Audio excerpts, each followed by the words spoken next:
ہجرت کی رات میرے نبی نکلے تو ابو بکر کبھی آگے چلتے کبھی پیچھے چلتے، کبھی آگے چلتے کبھی پیچھے چلتے۔ آپ اپنے پنجوں کے بل چل رہے تھے کہ پاؤں کے نشان نہ پڑ جائیں اور کھوجی نہ دیکھ لے، تو پھر آپ نے فرمایا ما لکا یا ابا بکر، ابو بکر کیا ہوا ہے؟ کبھی آگے آ جاتے ہو کبھی پیچھے ہو جاتے ہو۔ کہا یا رسول اللہ، جب مجھے خیال آتا ہے آگے کوئی چھپا ہوا دشمن وار نہ کر دے تو میں آگے ہو جاتا ہوں کہ میرے اوپر آئے، آپ پہ نہ آئے، اور جب مجھے خیال آتا ہے پیچھے سے کوئی آ کے حملہ نہ کر دے تو میں بھاگ کے پیچھے ہو جاتا ہوں کہ آپ کے اوپر وار نہ آئے، میرے اوپر آئے۔ اور پھر جب غار ثور پر پہنچے، جبل ثور، تو آپ چڑھ نہیں سکتے تھے، ساری انگلیوں سے خون نکل رہا تھا، جو کہ آپ ایسے چلے تھے ایسے۔ ابوبکر نے کندھے پہ بٹھایا اور پورا پہاڑ طے کیا، اوپر لے گئے، آپ کو باہر بٹھایا، سارے سوراخ بند کیے، اور اس کے بعد سوراخ زیادہ تھے تو پگڑی کو اتارا، اس کو پھاڑ کے سوراخ بند کیے، پھر اس کے بعد سوراخ زیادہ تھے، کرتے کو اتارا اور پھاڑ پھاڑ کے سوراخ بند کیے، ایک جس میں سانپ تھا وہاں اپنی ایڑی کو رکھ دیا، کہا مرحباً یا رسول اللہ۔ آپ اندر آئے تو اندھیرا تھا، آپ کو پتہ نہیں چلا، جب تھوڑی سی روشنی ہوئی تو آپ نے دیکھا نہ کرتا نہ پگڑی۔ ابوبکر مالک، یہ کیا ہوا ہے؟ تیرا عمامہ کدھر ہے؟ تیرا کرتا کدھر ہے؟ تو کہا یا رسول اللہ یہ سوراخ تھے، مجھے ڈر ہوا کہ ان میں کوئی چیز آپ کو تکلیف نہ پہنچائے، تو میں نے اپنے کپڑے پھاڑ کے سوراخ بند کیے ہیں۔ تو ایک دم میرے نبی رونے لگے اور ہاتھ اٹھا کر کہا یا اللہ میں ابوبکر سے راضی ہوں، تو بھی اس سے راضی ہو جا اور اسے جنت میں میرا ساتھی بنا دے۔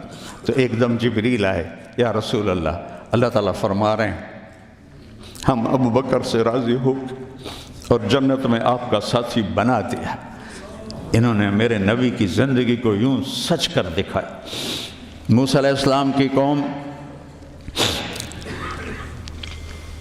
کو اللہ نے کہا جاؤ ملک شام جا کے عمالقہ سے لڑو،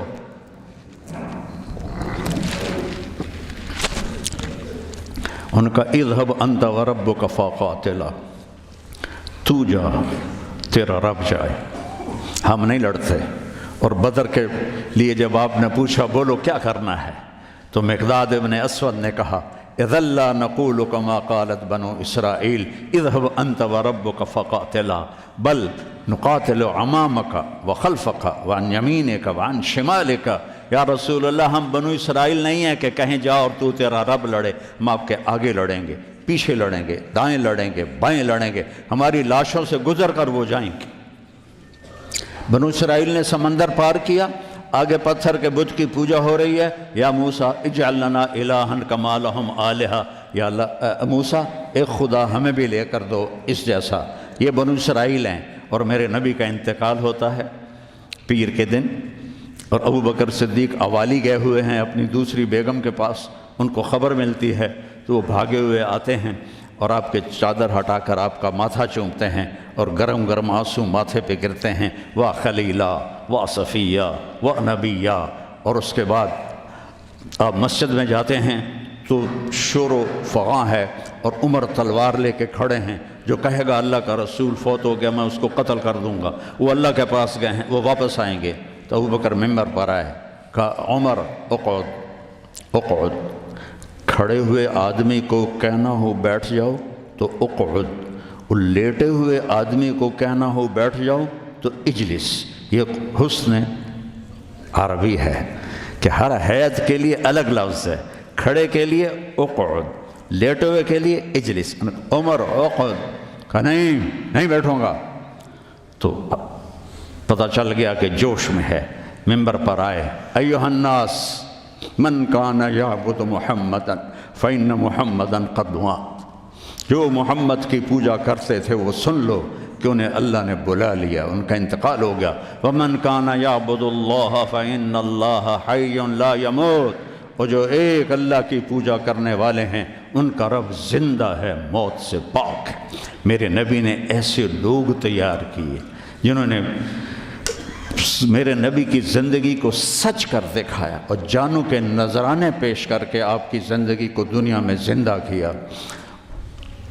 اس لیے واحد جماعت ہے صحابہ کی جن کی زندگی میں ان کو جنت کے وعدے کر دیے گئے، کلن وعد اللہ الحسنی۔ اس میں سابقین بھی اور لاحقین بھی، سب کے لیے جنت کا اللہ تعالیٰ نے وعدہ فرما دیا ہے۔ ایک امت تیار کی، ایک امت تیار کی۔ سارے قرآن نہیں پڑھے ہوئے تھے، حضرت خالد بن ولید نے فجر کی نماز پڑھائی، تھوڑی سی آیات ایک جگہ سے پڑھی، تھوڑی سی ایک جگہ سے، تھوڑی سی ایک جگہ سے، اس طرح کر کے انہوں نے نماز مکمل کی، اور نماز کے بعد کہنے لگے لقد شغلنی الجہاد عن القرآن، بھائی معاف کرنا، جہاد کی وجہ سے میں تو قرآن بھی نہیں پڑھ سکا۔ لیکن بنے کیا، وہ بنے کیا؟ موتا کی جنگ ہے اور میرے نبی کے سامنے منظر کھل چکا ہے۔ آپ نے فرمایا تھا جب چلے تھے کہ پہلا امیر زید بن حارثہ ہوگا، یہ شہید ہو تو پھر جعفر بن نبی طالب ہوگا، یہ شہید ہوں تو پھر عبداللہ بن رواحہ ہوں گے، یہ شہید ہوں تو پھر جسے مرضی بنا لینا۔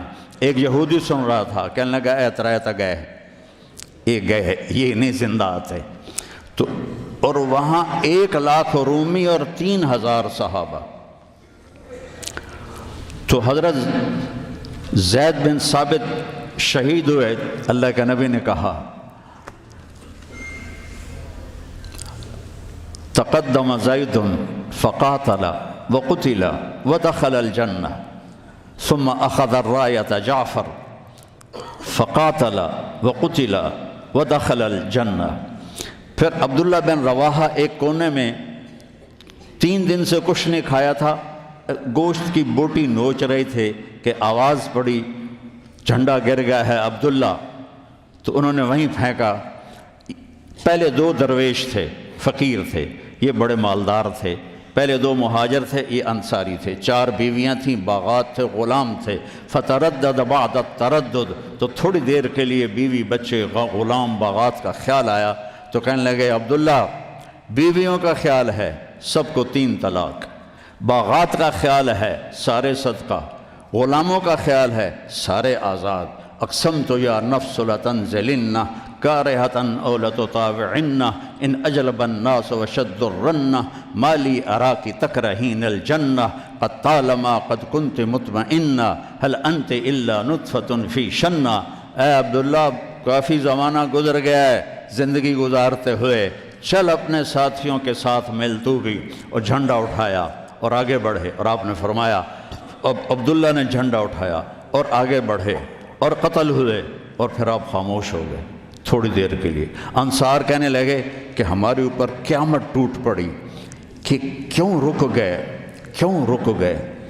دونوں کی دفعہ تو فوراً فرمایا، اب کیوں رک گئے؟ پھر آپ نے کہا وَدَخَلَ الْجَنَّةَ۔ تو انصار نے عرض کی یا رسول اللہ آپ رک کیوں گئے تھے؟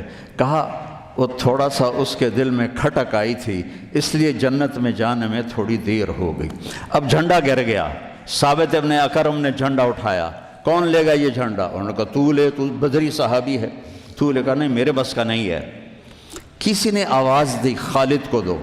خالد کی پہلی جنگ تھی، صلح حدیبیہ کے بعد ایمان لائے، اور ان کی پہلی جنگ تھی۔ وہ فرمانے لگے بھائی میں تو ابھی مسلمان ہوا ہوں، کسی اور کو جھنڈا دو۔ کہا نہیں، سب نے کہا بس خالد۔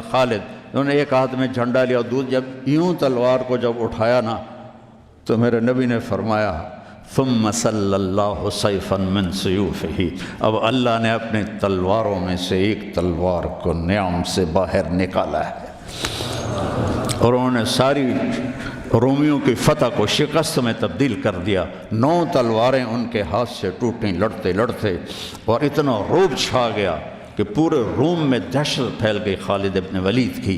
یہ لوگ میرے نبی نے تیار کیے تھے، ایک امت بنائی تھی، یہ میرے نبی کا عظیم ترین کارنامہ ہے۔